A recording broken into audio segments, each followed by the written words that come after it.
اهلا بيكم في اركانوكس. النهارده هنتكلم عن واحد من اهم الحاجات اللي بنتعرض لها في اي عالم فانتازي بنكون جزء منه. مع وفاة دامبلدور اتحققت لفولدمورت اول واهم خطوه في عالمه المظلم الجديد. مع الوقت الثلاثي قرروا يستفيدوا من قطع الشطرنج دي، وفي نفس الوقت يضمن حكايه دريكو، لانه كان بدون ناقه ولا جمل في معركه اجبر عليها.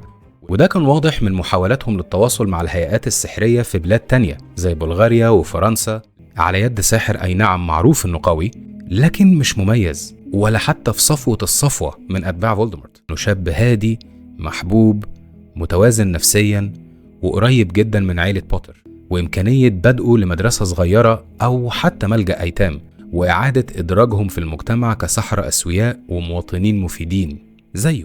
في نفس اليوم بيظهر دور النبوءة المشهورة عن هاري، وبيحاول رجال فولدمورت الوصول ليها بأي تمن. نفسيا ما تجاوزش صدمة موت أخوه جيمس بوتر. ويزلي بعدها بيصرخ باسم ساحر من سحرة الظلام، أوغسطس روكوود، ومصيره بعد كده محدش يعرف. ولذلك تأثير موته قدام عينيه خلاه من أشرس اللي حاربوا أكلت الموت في معركة هوجورتس الأخيرة.